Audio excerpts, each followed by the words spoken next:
Bonjour, aujourd'hui on va essayer de commencer le cours qui concerne le système d'information au sein de l'entreprise. Alors généralement, l'une des premières choses que nous devons comprendre, que le système d'information, il dépend de la culture de l'entreprise. Et généralement, il est lié à l'ensemble de toutes les applications qu'on peut avoir et toutes les technologies qu'on utilise. Et pour être plus clair, le système d'information est basé sur deux facteurs. Premièrement, tout ce qui est ressources humaines, c'est-à-dire les capacités, les compétences créatives du propriétaire, du gestionnaire et professionnel, c'est-à-dire leur méthode de gestion, leurs compétences, la personne qui gère, donc généralement ce sont les ressources humaines, et deuxièmement les outils. Les outils, il y en a premièrement les applications utilisées, les méthodes de gestion, les applications, bien les logiciels qu'on applique. Donc, généralement, ce sont les deux premières choses. Donc, en bref, le système d'information, il permet de donner un avantage concurrentiel. Premièrement, c'est une clé de réussite. Il montre quand même la culture de l'entreprise et de même, il est basé sur deux choses, les ressources humaines et bien sûr les outils qu'on peut utiliser. Donc ça, c'est la première chose que nous devons avoir. Donc, en fin de compte, qu'est-ce qu'on peut dire? Même qu'on a un très très très bon système d'information, mais s'il n'a pas de ressources humaines, ou bien s'il n'a pas des compétences qui peuvent gérer ce système, il ne peut pas réussir. Donc, généralement, j'ai toujours besoin de quoi? De deux facteurs de base qu'on a déjà cités. Alors, l'une des premières compétences que nous devons développer dans un système d'information, c'est la communication. Et bien sûr, pour être un bon communicateur, nous devons passer par trois étapes. Donc, une chose qui est très très très importante, qu'on ne peut jamais s'adapter à tout le monde. Ça, c'est une réalité que nous devons comprendre, car la plupart des personnes, quand on dit que je dois être un bon communicateur, on pense qu'il y a une clé magique qui nous permet de parler à tout le monde par la même méthode. Donc, il y a plusieurs comportements, il y a plusieurs méthodologies, mais l'essentiel, c'est de comprendre soi-même. Premièrement, c'est-à-dire, je dois comprendre de quoi j'ai besoin dans mon entreprise, quel est mon objectif, quels sont mes intérêts à court et à long terme. Est-ce que je veux réaliser un grand objectif ou bien un moyen objectif ou bien pendant ces débuts, je ne veux pas prendre beaucoup de risques. Donc l'essentiel, c'est de comprendre soi-même, comprendre mes points forts, mes points faibles, faire une analyse autre pour euh, connaître quelles sont mes opportunités, quelles sont mes menaces. Donc ça, c'est très très important pour aller plus loin. Donc comprendre soi-même, c'est-à-dire qu'est-ce que j'accepte, qu'est-ce que je n'accepte pas, quel est mon objectif, quels sont les profils que je cherche, car généralement, vous devez connaître une chose qui est très très importante en tant que gestionnaire, que vous pouvez rencontrer quatre types de profils. Par exemple, le profil, donc le meilleur choix qu'on peut avoir, un profil qui est équivalent à son poste. Dans ce cas-là, donc la réussite, on peut dire qu'il est proche et qu'il est avec un certain pourcentage qu'il est sûr. Mais parfois, on peut trouver un profil qui a un niveau très bas par rapport au poste proposé. Et dans ce cas-là, on peut dire que on peut faire plus de stages, des entraînements à ce profil jusqu'à qu'il peut arriver au point d'être capable à maîtriser les tâches qu'on peut l'attribuer, qu'on peut lui attribuer en fin de compte. Mais la troisième situation, on peut avoir un profil qui a un niveau plus grand que le poste proposé. Et dans ce cas-là, vous aurez même quand même des problèmes, car le profil que vous allez chercher va toujours chercher plus d'opportunités, plus de s'adapter, ne sera jamais satisfait. Donc, dans ce cas-là, soit que vous allez donner plus de tâches à ce profil, ou bien vous pouvez le laisser partir pour aller travailler dans une entreprise qui est plus grande, ou bien qu'elle commence qu'elle commence sa propre activité. Et finalement, il y a le quatrième cas, un profil qui est complètement différent du poste proposé, donc qui n'a aucune ressemblance au profil. Donc dans ce cas-là, ce sera beaucoup mieux de chercher la meilleure façon pour arrêter cette collaboration. Donc, car dans ce cas-là, un profil qui ne peut jamais, qui n'a ni les compétences techniques, ni les compétences de comportement, ni l'intérêt d'apprendre pour s'améliorer. Donc dans ce cas-là, on peut dire que c'est un poste qui est complètement loin d'être dans l'entreprise que vous gérez. Donc, trois étapes que vous devez avoir: se comprendre soi-même, comprendre les autres, c'est-à-dire savoir leurs besoins, leurs motivations, euh, entendre plutôt plus que parler. Donc, dans ce cas-là, on peut dire qu'il y en a deux étapes: comprendre soi-même et se comprendre soi-même et comprendre les autres. Et la troisième étape, c'est savoir s'adapter. Qu'est-ce que ça veut dire savoir s'adapter? C'est pas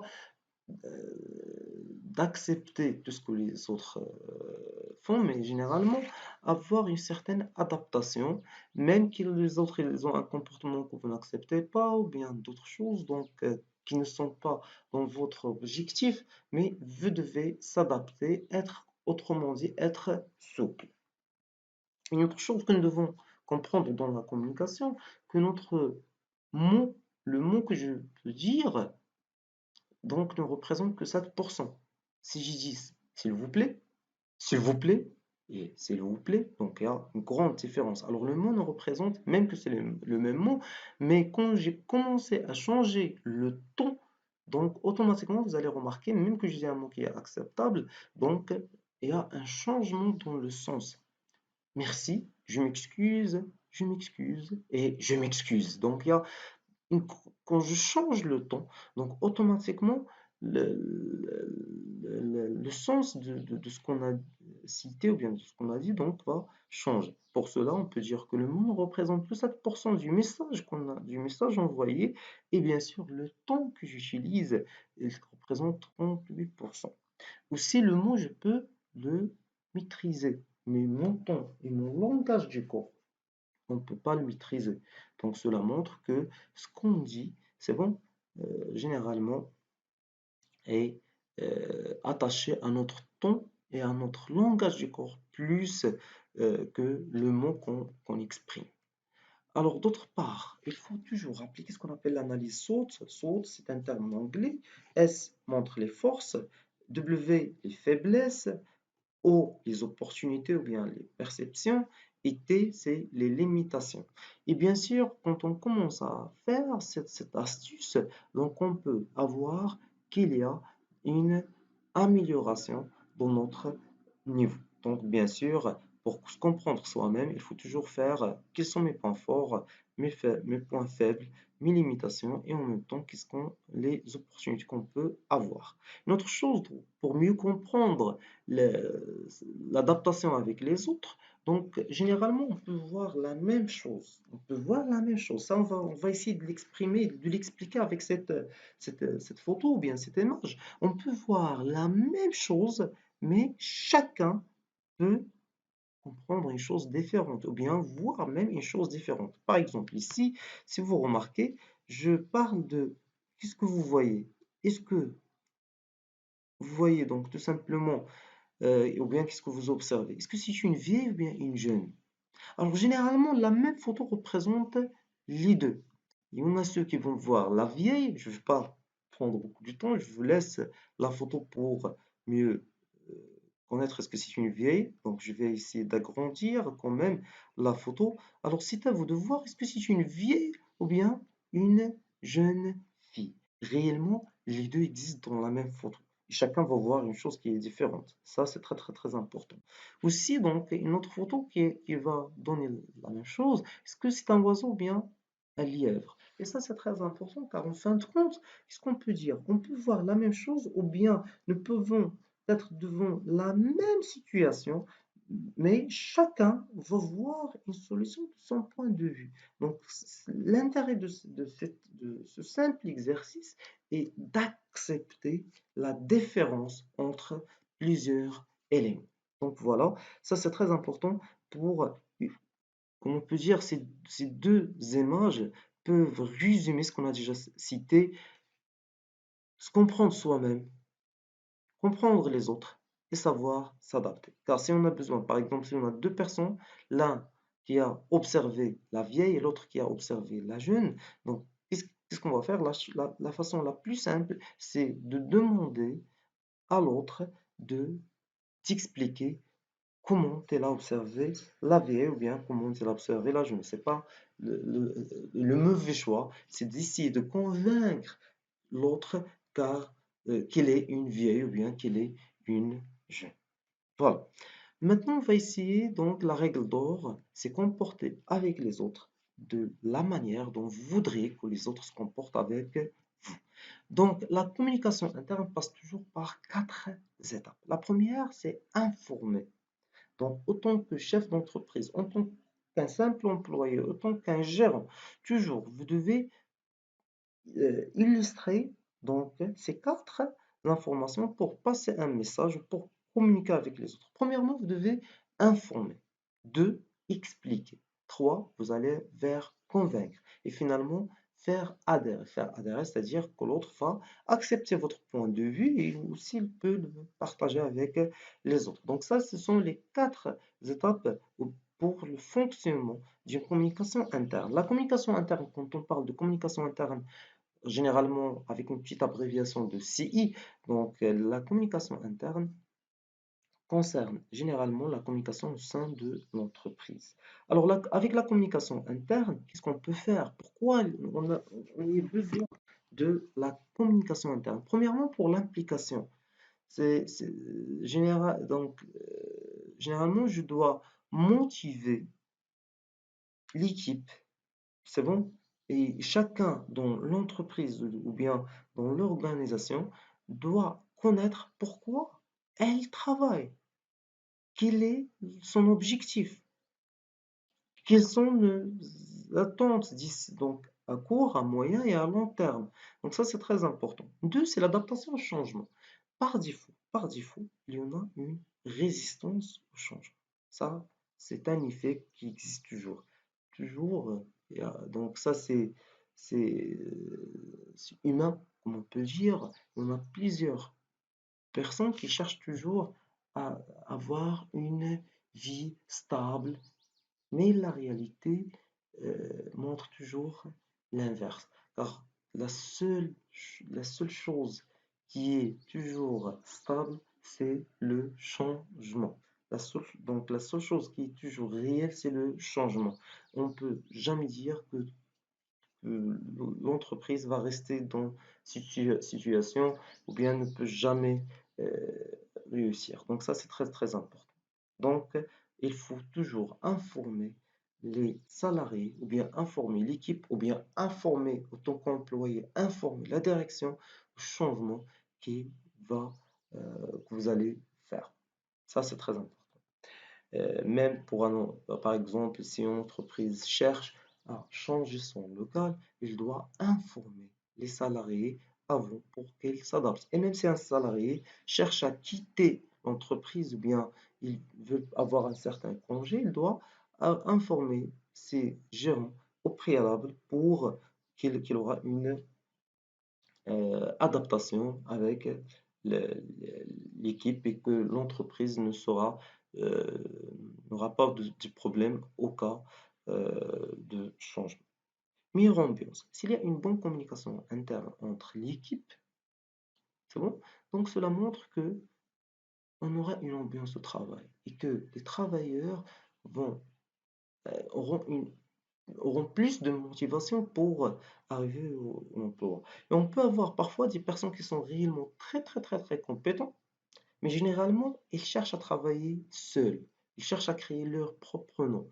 Donc dans ce cas-là, ils ne peuvent jamais s'intégrer à une équipe. Donc on peut dire qu'on aura beaucoup de problèmes dans ce sens-là. Et finalement, la disparition des rumeurs. que ça veut dire la disparition des rumeurs? Que avec une communication claire, transparente, personne ne peut euh, lancer des rumeurs ou bien des choses qui sont ou bien des mensonges. Donc, généralement, il faut éliminer des termes tels que il paraît que, j'ai entendu dire que. Donc, ça va influencer. Donc, toujours, on peut le remplacer par du newsletter ou bien d'une note de la direction ou bien une communication officielle ou bien on peut même appliquer ce qu'on appelle le 5W ou bien les 5 W ou bien les 5 Q qui dit quoi, à qui, par quel canal et avec quel effet. Donc voilà les domaines de l'information. Généralement, la communication d'une organisation, quoi que ce soit une entreprise, ou bien administration, ou bien association, elle, euh, elle recouvre donc un ensemble de structures. Donc, premièrement, nous, dans notre situation, dans notre environnement, avec les concurrents, dans la société, donc on peut avoir ça.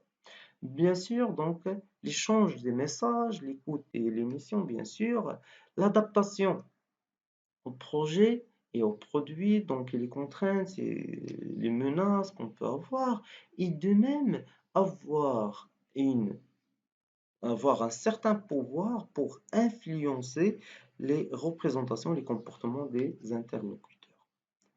On complète notre principe. Alors, comment on peut avoir des informations sur l'entreprise? Bien sûr, on peut avoir des informations à partir des salariés. Cela montre l'état de santé de l'entreprise. Donc, les salariés montrent est-ce que l'entreprise fonctionne bien ou non. Et bien sûr, les produits. S'il y a un très bon produit, cela montre qu'il y a une bonne organisation, il y a un vrai système d'information. Et les personnes qui peuvent nous donner comment on communique à l'intérieur de l'entreprise, il y a plusieurs directions et qui sont réellement attachées. Donc, il y en a les responsables attachés à la direction de ressources humaines et de même la direction de la communication et la direction générale. Donc, ces trois directions, ils ont réellement besoin d'avoir une très bonne communication. On a déjà parlé de 5W. Ça, c'est une idée qui est très, très, très importante. À chaque fois, même hors l'entreprise, à chaque fois, si vous avez entendu une information, vous devez donner 5 questions. Qui dit quoi? C'est-à-dire, qui a annoncé ça? Par exemple, quelqu'un vous a annoncé, ah, l'entreprise va licencier 3 personnes. Donc, la première chose que vous allez dire avant de faire n'importe quelle réaction, qui a annoncé ça? Est-ce que c'est le manager, le cadre, l'employé? Donc, qui? Dit quoi? Qu'est-ce qu'il a dit exactement? Est-ce qu'il a dit qu'il va licencier à partir de la semaine prochaine 3 salariés ou bien est-ce qu'il y en a des salariés qui ont fait qui seront sanctionnés ou bien euh, une mise à pied? Donc il y a des trucs dans ce sens-là. À qui? S'il vous plaît. C'est le directeur qui a annoncé ça et qui a annoncé ce message. À qui? Ce qu'il a annoncé à vous? Ou bien est-ce que ça dans une réunion fermée? Donc, à qui? 3 par quel canal? Est-ce qu'il a écrit ça? Ou bien, est-ce qu'il a été énervé? Il a des choses comme ça. Donc, généralement, vous devez par quel canal? Généralement, est-ce qu'il a lancé ça dans le site, ou bien dans le journal de l'entreprise, ou bien d'une manière verbale? Et avec quel effet? Est-ce que vraiment vous pensez que ça c'est réel? Donc, ça, c'est l'idée générale. Par exemple, il y a un simple exercice ici. Le conseil de direction a le plaisir. Donc, dans ce cas-là, c'est qui? C'est le conseil. Non, c'est l'engagement acquis donc aux employés, bien sûr. De vous annoncer l'engagement dit le 1er mars de Monsieur Jacques. Donc, voilà, c'est l'intégration d'un nouveau facilité manager. Donc, ça peut y aller dans ce sens-là. Alors, euh, l'information et la communication. Donc, bien sûr, l'information, il a 3 formes qu'on va essayer de préciser. Donc, après, mais généralement, le terme communication, vient du terme latin communicare qui est mettre en commun. Donc, c'est envoyer, c'est transmettre, c'est propager, c'est diffuser, c'est répandre même et de passer l'information de l'un à l'autre et d'attendre, donc mettre en commun, toujours il y a une chose qui est très très très importante. Alors, c'est il y a un feedback. Donc, toujours, il y en a ce qu'on appelle un feedback. La communication, il y a une, il y a un envoi de l'information. Il y a un envoi de l'information et un feedback. Mais l'information, c'est l'unité de mesure de l'échange. Donc, quand je lance une information, donc, et si j'ai une réponse, cela va devenir une certaine communication. Alors, les chemins de la communication interne, généralement, ça sera beaucoup mieux de voir ce schéma. Donc, il y en a généralement trois types de chemins de communication. Le chemin ascendant qui vient du salarié vers le chef, toujours du niveau inférieur vers le niveau supérieur. Le descendant, c'est le niveau inverse. L'horizontal, c'est une communication qui est entre deux chefs, on peut l'appeler même parfois transversale, c'est entre deux chefs ou bien entre deux salariés, c'est-à-dire dans la hiérarchie est similaire.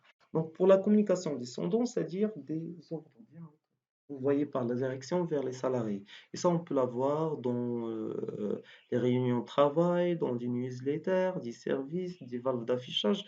Il y en a la communication transversale, c'est l'échange informel, les réunions de travail, les emails, c'est bon, les présentations. Et la communication descendante, c'est parfois ascendante, je m'excuse, c'est la boîte à idées. Qu'est-ce que ça veut dire la boîte à idées? Parfois, on peut trouver dans des entreprises une, une petite boîte, c'est comme une boîte à lettres dans laquelle donc chaque élément de l'entreprise, euh, envoie une lettre dans laquelle il peut exprimer ses idées ou bien ses suggestions pour améliorer le travail de notre entreprise. Parfois, on peut faire des sondages ou bien des enquêtes. Donc, il y a plusieurs outils de communication. Il y a les outils, comme on peut dire, écrits, les outils oraux, les outils écrits, donc c'est clair déjà, les outils oraux, et de même l'audiovisuel, les diaporamas, les vidéos d'entreprise, et l'audit, c'est toujours informer la direction des attentes des salariés, toujours avoir une certaine motivation, toujours vérifier, tester, est-ce que les salariés sont motivés pour aller plus loin, et bien sûr, évaluer le climat social. Alors, je vous remercie pour votre sujet à une prochaine vidéo, Inch'Allah.